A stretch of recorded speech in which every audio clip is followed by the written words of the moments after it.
Hola, aquí estamos nuevamente, su servidor Manuel Mesa, con un gusto y satisfacción de volver a poder platicar con ustedes. El gusto está entendido de sobredicho, pero la satisfacción la menciono porque hemos visto una buena aceptación de 3 programas que llevamos. Este es el 4. Y pues seguiremos adelante, ¿no? Aquí está el libro, que nos falta bastante, pero vamos a buen paso. Más vale entender bien, explicar un poco de más, que quedarnos cortos. Que ustedes, nuestro querido público respetable, se quede con una duda. Las dudas, les dije desde el primer programa, si no mal recuerdo, que los invitaba incluso a interesarse, a investigar, a leer y a tocar en el sentido de ir a los lugares para que además de sentirlos en la parte espiritual, pues los toquen, que existen, que son piedra o barro, lo que sea. Bueno, la vez pasada terminamos la parte la tradición esotérica y las edades del hombre. Hoy vamos a seguir con las cronologías de dioses y reyes.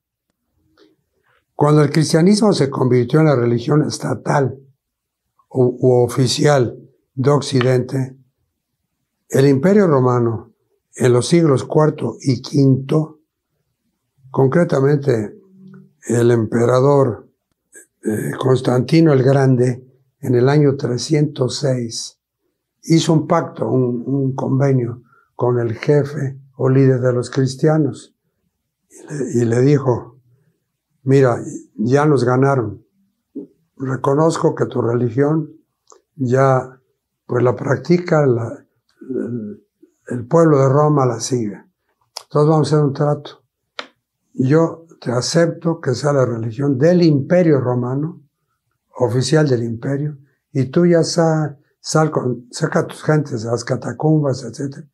Y es como se llegó a un convenio de que el cristianismo, no había religión, el cristianismo ya se diera a conocer libremente.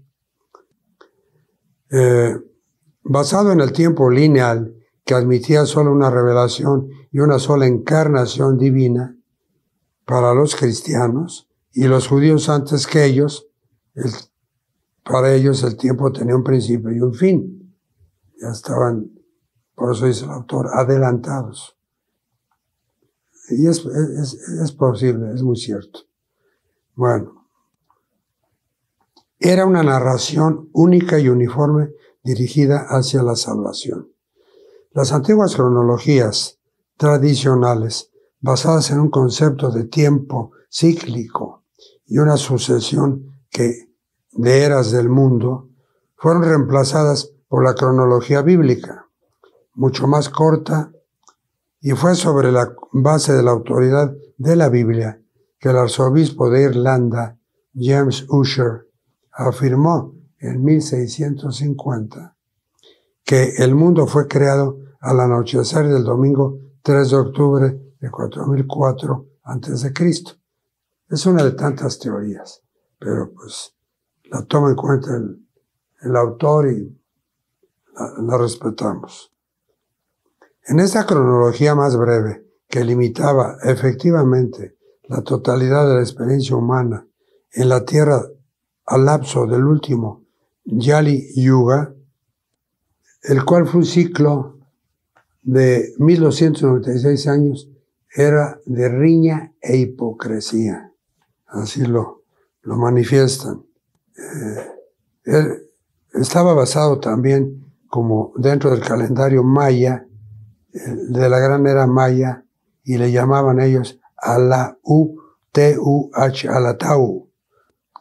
Creo yo que este señor irlandés, James Ussher, afirmó en el año que decíamos, 1650, y da una fecha hasta exacta, del día 3 de octubre, del 4004 a.C., porque creo que se basa en la Biblia, en el Antiguo Testamento. Van ustedes ir viendo que en función del gran diluvio sucedieron muchas cosas, antes y más después. Pero bueno, no había lugar entonces, dice, para la idea de un mundo antiguo gobernado por los dioses. Todo esto fue rápidamente relegado al reino de la fantasía, al menos cuando no era abiertamente perseguido como una herejía peligrosa por la Iglesia. Miles de años antes de Ussher, los brahmanes de la India calcularon la duración de un día de Brahma en 4.320 millones de años. Acá este otro hombre habla de miles de años y los hindúes hablan de millones de años. Estos 4.320 millones de años comprendían 1.000 años Mahayugas o Kalpas y vuelven a los números del famoso 4.000, pero de millones. Los antiguos mayas, aquí entra México, que estaba, ya dijimos la vez pasada que estaba más o menos contemporáneo con lo que sucedió en Oriente, o Medio Oriente y Oriente, sucedía acá en Occidente, concretamente en la Tierra Maya. Los antiguos mayas emplearon de manera similar una unidad de tiempo de 23.040.040.000 días, o más de 63 millones de años, llamada Alautú, más de 63 millones de años, de acuerdo al calendario maya, está en lo correcto. El monumento de Quirigua, así lo tienen catalogado, el monumento número 6 de Quirigua en Guatemala informa una fecha de un AU 13 Yaskin calculada en 91.683 años. Bueno, eso es la idea de cada uno de estos personajes con respecto a los años, que es confuso, pero tenemos que decirlo para completar esto. Mientras que una fecha de más de 400 millones de tums, más de 100 millones de años, se calcula en un AU de 13 Yaskin. AU es un ciclo de tiempo que está compuesto por 13 catunes, 260 tunes y 360 Solkin. Eso es según estos señores de acá de Guatemala, porque era la parte maya, pero era la nación maya o el pueblo maya, pero estaba en el sureste, o sea, Guatemala. Se encuentran años en el monumento 4, que es otro que tienen estipulado así. Estela D del mismo sitio. Son cálculos reales, observó el decano de estudios mayas, Sir Eric Thompson, que indican correctamente las posiciones de los días y los meses. En el mundo mediterráneo, el famoso estadista romano Cicerón fue en el 103 al 46 años antes de Cristo, declaró que los caldeos habían conservado en monumentos observaciones de las estrellas y que se remontaban a 470.000 años atrás. Beroso, el gran historiador babilónico que floreció en el siglo III antes de Cristo, mencionó dinastías de reyes que se remontaban a 432.000 años, un periodo citado por Diodoro Sículo como 473 años. De manera similar, Plinio el Viejo, que fue del año 23 al 79 su existencia, 23 antes de Cristo y 79 después de Cristo, los registros del antiguo Egipto hablan de dinastías primigenias de dioses y semidioses que gobernaron durante decenas de miles de años, o según Heródoto, durante 1,5 siglos de precisión, un periodo de 39.000 años.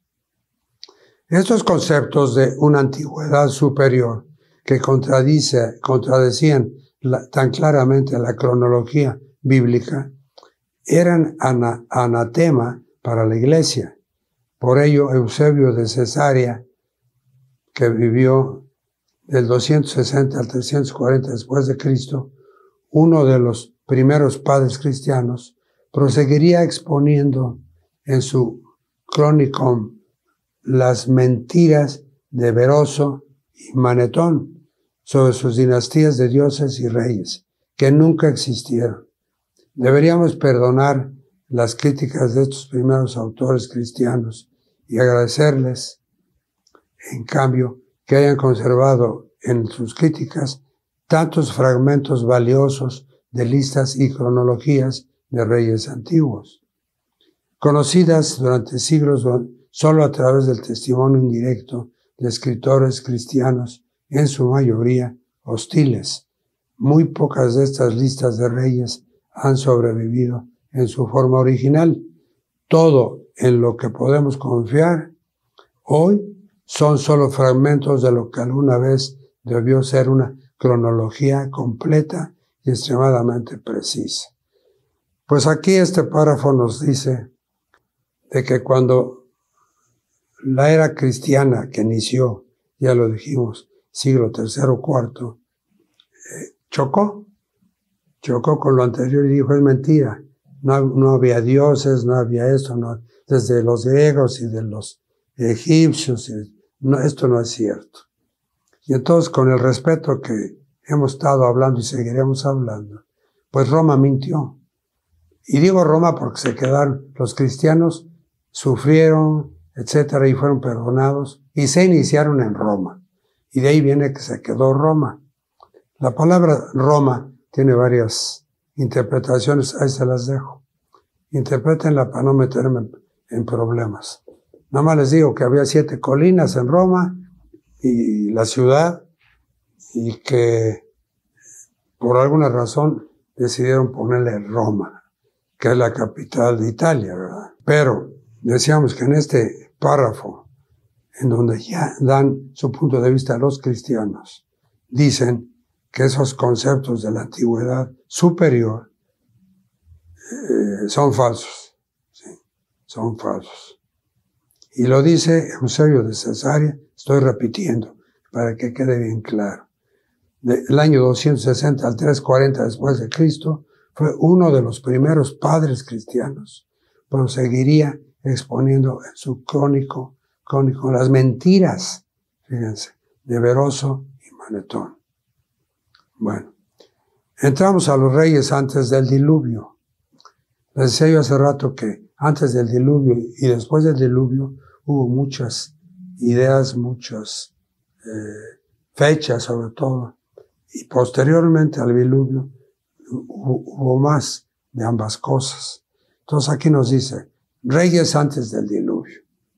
Durante siglos, hasta el descubrimiento de los registros cuneiformes de Mesopotamia, las únicas fuentes disponibles para las cronologías babilónicas tempranas eran los pocos fragmentos dispersos de las obras de Beroso que habían llegado hasta nosotros a través del filtro de los primeros padres cristianos, en particular Eusebio de Cesarea y Jorge Cincelo, que se calcula vivieron hasta el año 800 después de Cristo. Nos vamos a la lista de reyes de Beroso. El famoso Beroso dijo que, él enumera 10 reyes o dinastías antediluvianas, antes del diluvio, que reinaron durante un total de 432.000 años, una cifra prácticamente idéntica a la duración del Kali Yuga, según el Bhagavata Purana. Bueno, la lista de reyes postidiluvianos contenía otros 86 reyes, desde Xisuthros y el diluvio hasta la captura de Babilonia por los medos, que reinaron durante 33.091 años. Como las fechas del reinado de Sennacherib, del 705 al 681 a.C., el último rey de la lista de Beroso, pueden establecerse firmemente que podemos calcular la fecha del diluvio como en el año 35.335 a.C. Se calcula, según todos esos análisis que hicieron esas personas.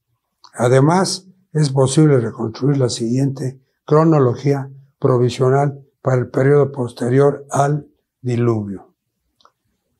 Aquí me voy a permitir, con su permiso, con todo el respeto, decir lo siguiente. Lo que es cierto es que los Anunnakis, la raza Anunnakis, existe en el planeta Nibiru. Y digo existe porque, creo que lo mencioné ya, en Arizona hay muy potente lente, y construyeron obviamente el observatorio, y lo manejan jesuitas y la NASA, y lo construyeron con la finalidad de localizar a Nibiru, al planeta Nibiru, que entra a la órbita del Sol cada 3.600 años. Entonces, si más o menos amarramos las cifras que dice uno y dice el otro, antes y después, bueno, vamos a decir que efectivamente fueron los años que ya mencionamos del diluvio. Pero lo que pasa es que estos seres, estos Anunnakis, llegaron mucho antes de ¿cuánto? No sabemos. Lo único que sabemos, saben los científicos, que cada 3.600 años entra a la órbita del Sol, al sistema solar, y que muchos científicos se basan en eso para decir que el Atlántida fue en ese tiempo, creo que expliqué que está el Sol, está Mercurio, Venus, Tierra, etc. Y que cuando entrado este planeta, yo me oriento siempre al norte, si entró del Sol a Mercurio, a Venus o Tierra, o entró del lado sur, es igual. Pasó por el lado por la Tierra.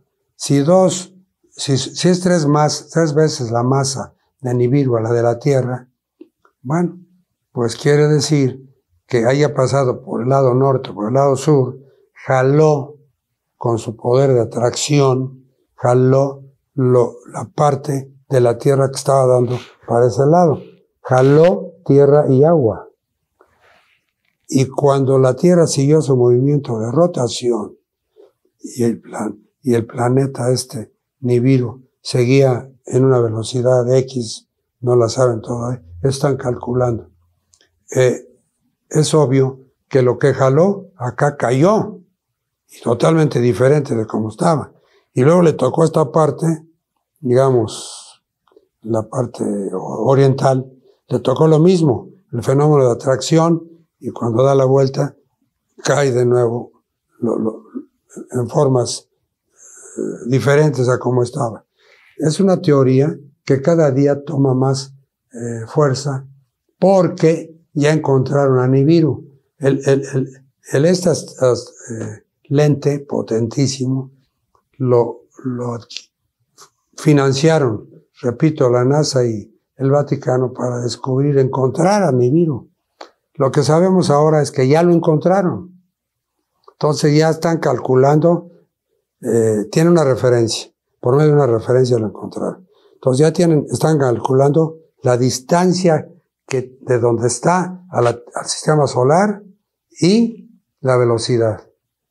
Entonces, si es cierto aquello de que los 3.600 años, pues depende, es el círculo que tiene un nombre, ese círculo, es elíptico. Pues quién sabe en esta ocasión por dónde entre y entre qué planeta, entre qué, el Sol y qué planeta entre. Puede ser que ahora entre después de la Tierra, puede ser, no sabemos. Es una incógnita muy... Entonces, ¿por qué lo menciono? Lo menciono porque los Anunnakis, que ya se ha mostrado el libro de ellos, del judío famoso Yeltsin, que basado en tablas lumerias, y que tanto las que él descubrió como las que encontró, sí encontró en los museos de Londres, de Jerusalén, ¿dónde más? Pues de los grandes museos que hay. Ha encontrado esas tablillas y en base a eso hizo su estudio, su obra. Entonces, dice en esta narrativa de Esquín, de Nibiru, que llegaron antes del diluvio, buscando oro, ya lo hemos dicho, pero oro para crear la cortina protectora de su planeta, ¿sí? No por cuestión de interés de riqueza. Entonces quiere decir que este ciclo que tiene marcado es porque deben de tener calculado que se empieza a deteriorar esa masa protectora, que es como para nosotros el neón, me parece. Pues buscan más oro, vienen por más oro al sistema solar para llevarlo, lo están enviando, ¿no? Para reparar esas partes, me imagino, de tanta cosa, tanta información. Pero hablando del diluvio, ellos, Enki y su hijo, construyeron, y otros seres, construyeron un submarino, una especie de submarino. Y a los voluntarios se metieron en el submarino y ahí metieron el ADN, o científicamente, médicamente, no sé cómo le llamen al ADN también, que son partículas de cada especie, animal, vegetal, las metieron, ¿sí? Y la otra corriente habla de la arca de Noé, donde entraron los animales en sí, las plantas con vida, etc. Y Enki narra que él con su hijo se va en su nave y de acá cerca de la luna o en la luna observa el fenómeno, ¿sí? Y da testimonio de que fue efectivamente en la Mesopotamia. ¿Por qué razón? Allá arriba, y todo esto bajó y se inundó. Ya dije del río Éufrates, ya dije del el Mar Muerto, el lago Tibia. Todos los lagos están en esa zona y llegan hasta Egipto, ¿no? Todas aquellas aguas que bajaron, ¿verdad? Por gravedad, porque se ponen a pensar, a ver, ¿dónde está Israel? Está en la mitad del planeta Tierra, tantito arriba, tantito abajo. Pues a las aguas bajaron, se dice que bajaron. Entonces, todo esto vale la pena que lo estudien por su lado. Ya se les mostró el libro y el nombre y búsquenlo. Pero cuaja mucho con los tiempos actuales. Bueno, registros cuneiformes. El relato de Beroso, el famoso caldeo, historiador, astrónomo, sacerdote de Babilonia, si no lo habíamos dicho antes, se los digo ahora, el famoso Beroso, habría sido considerado absolutamente fabuloso de no haber sido por el descubrimiento fortuito de varios fragmentos de textos de naturaleza muy similar entre las ruinas de la antigua Mesopotamia, allá arriba. Entre 1898 y 1900, el arqueólogo germano-estadounidense Hermann Hilprecht, que él nació en el 859 y falleció en 1925, excavó más de 17,000 tablillas cuneiformes que datan del periodo comprendido entre 2500 y 950 años antes de Cristo.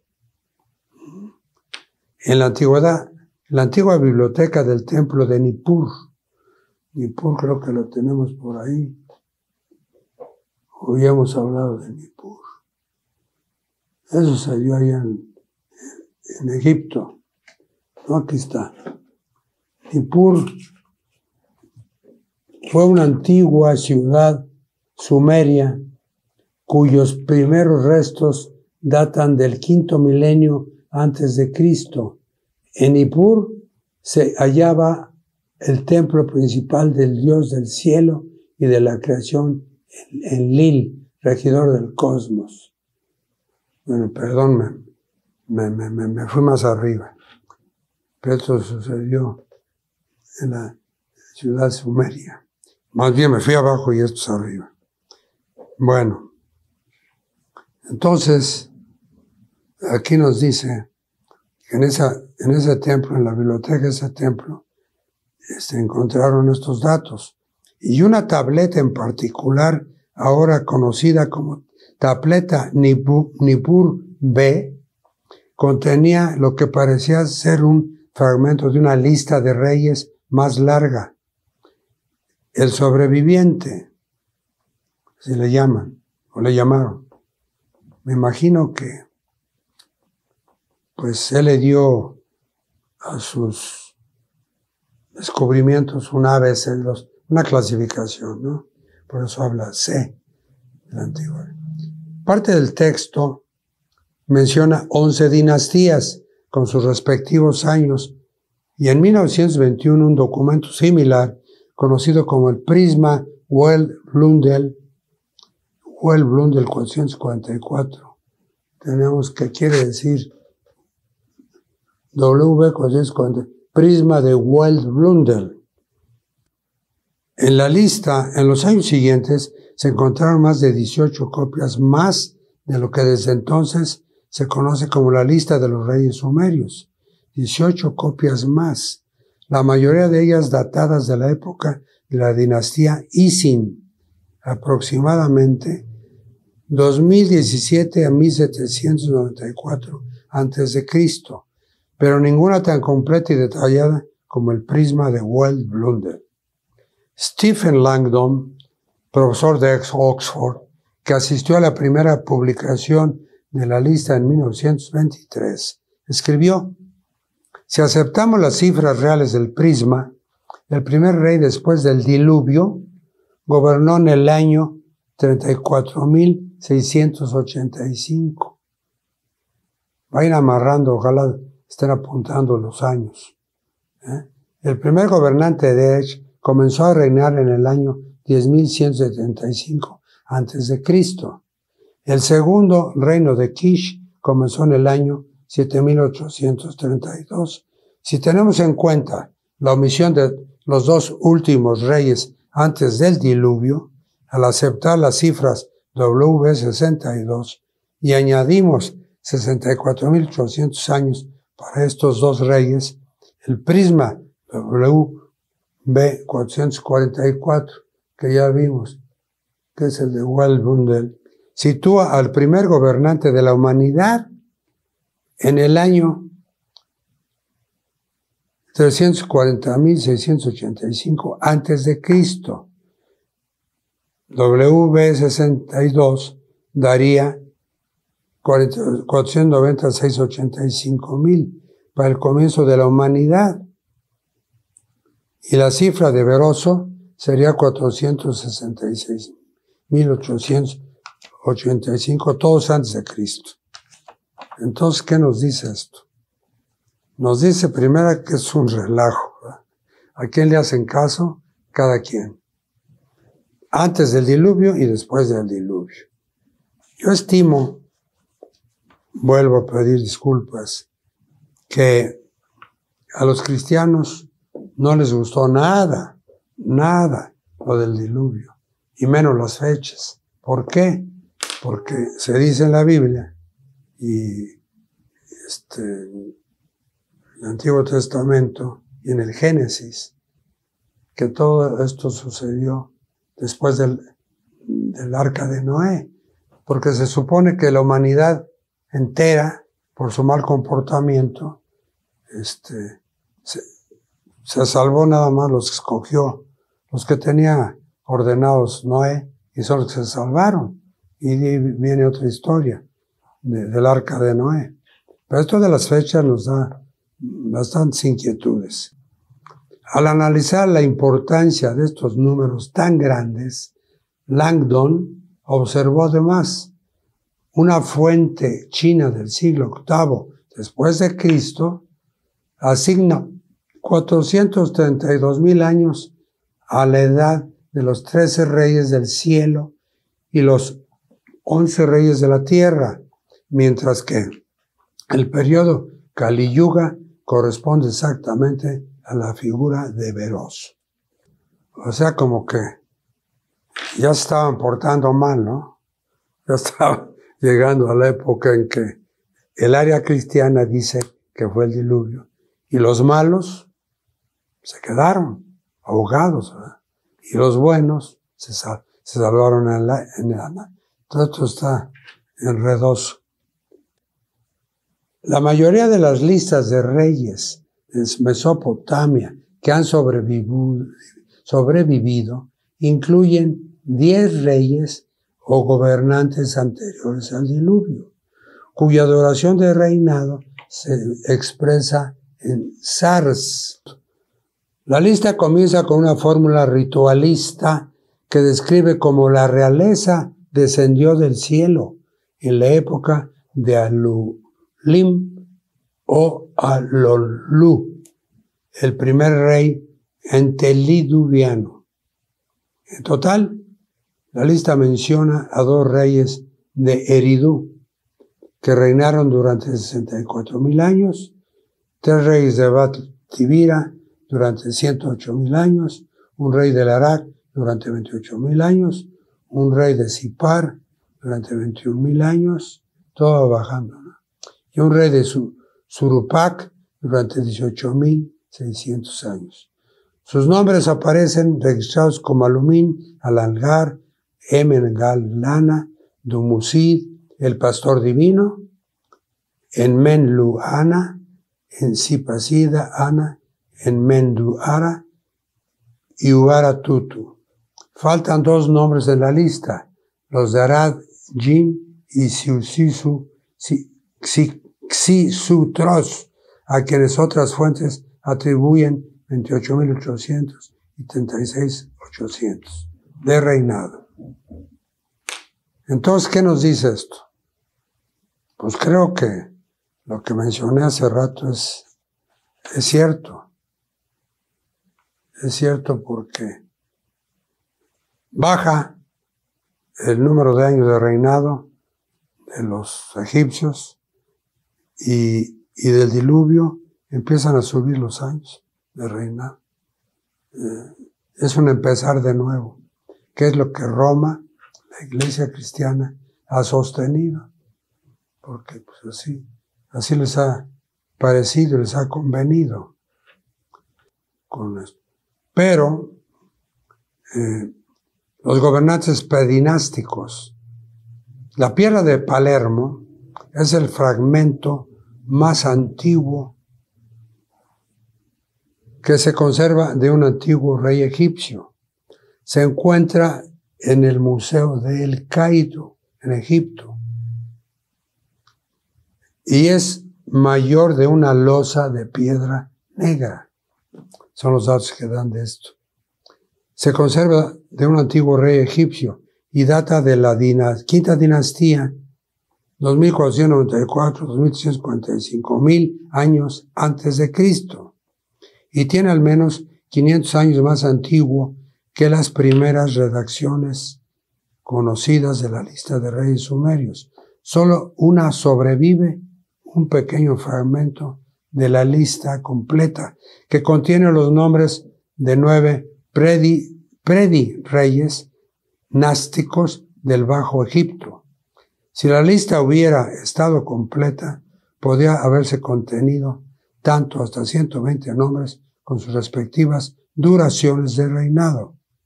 Afortunadamente, en el Museo de Turín, en Italia, se conservaron más fragmentos de la misma lista de reyes en papiro y en los papeles aquellos que usaban, ¿no?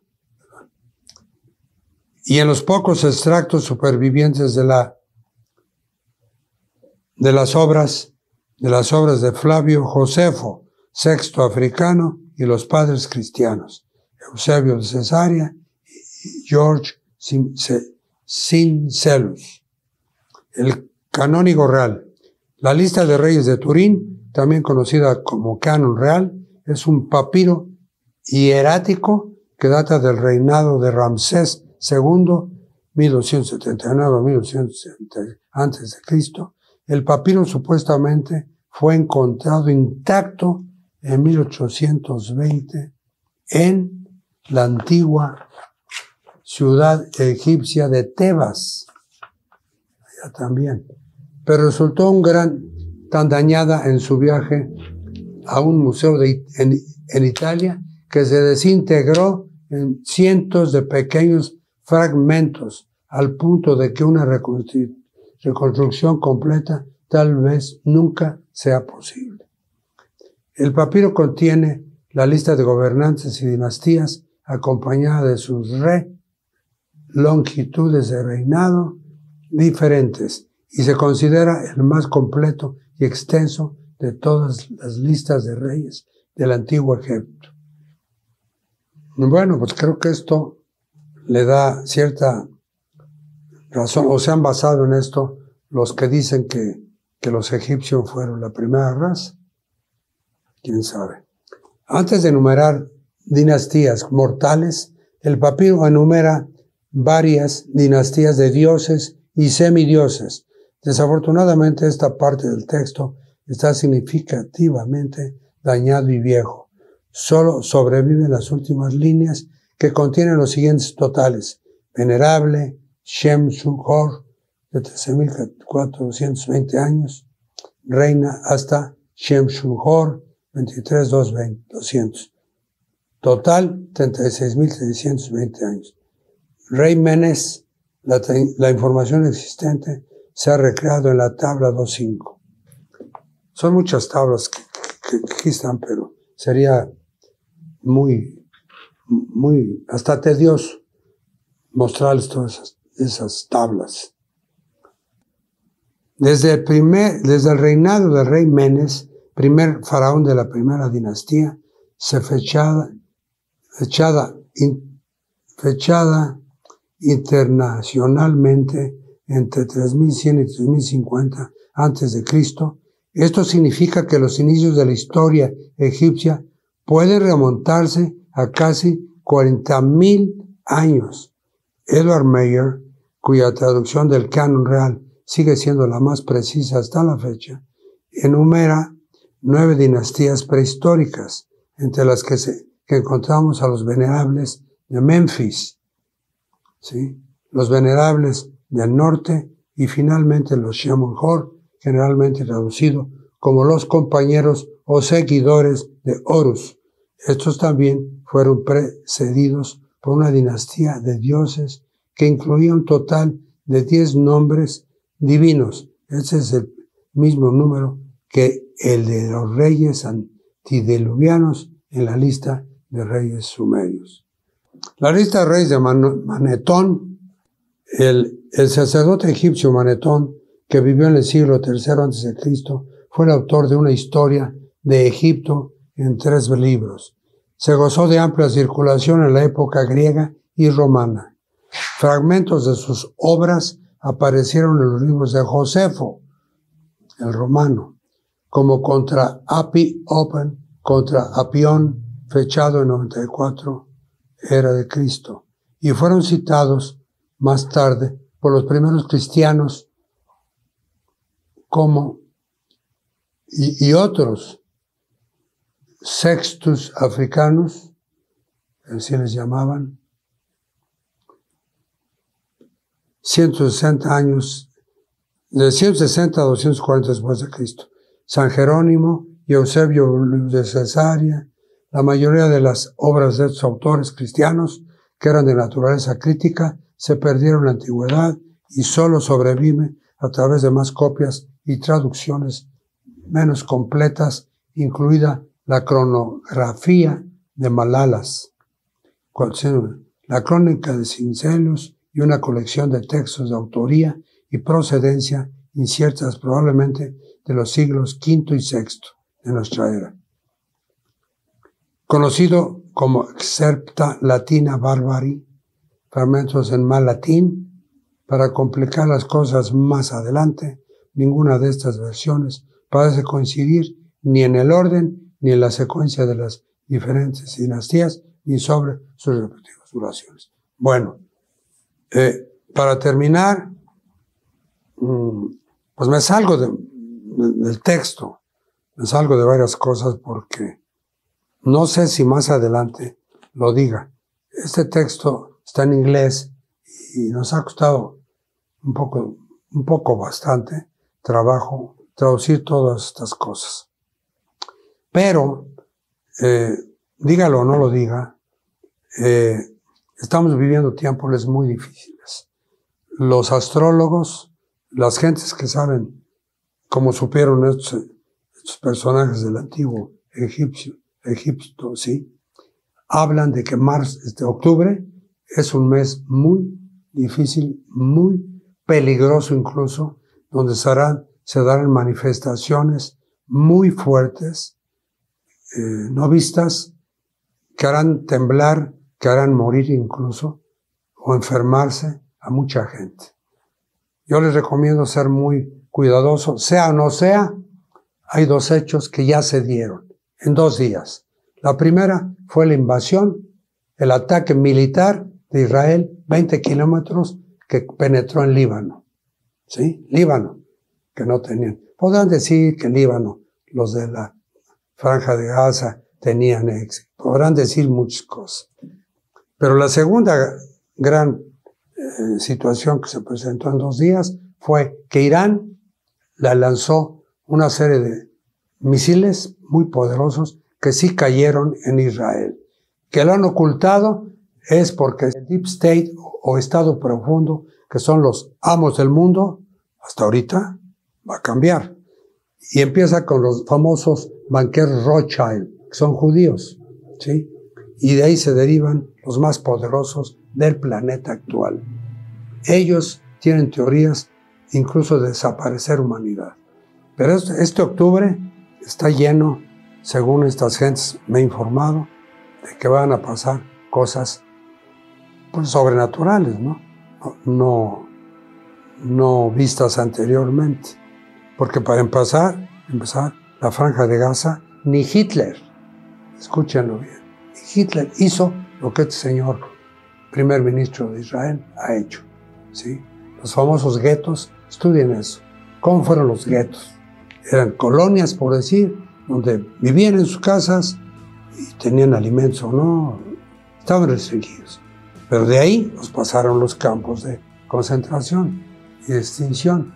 Pues este señor se adelantó, no existía un gueto. En fin, tengan mucho cuidado este mes de octubre, que está señalado como un mes muy difícil. Me despido por hoy, les agradezco su paciencia, las interrupciones, las faltas de información. No es excusa, no la es.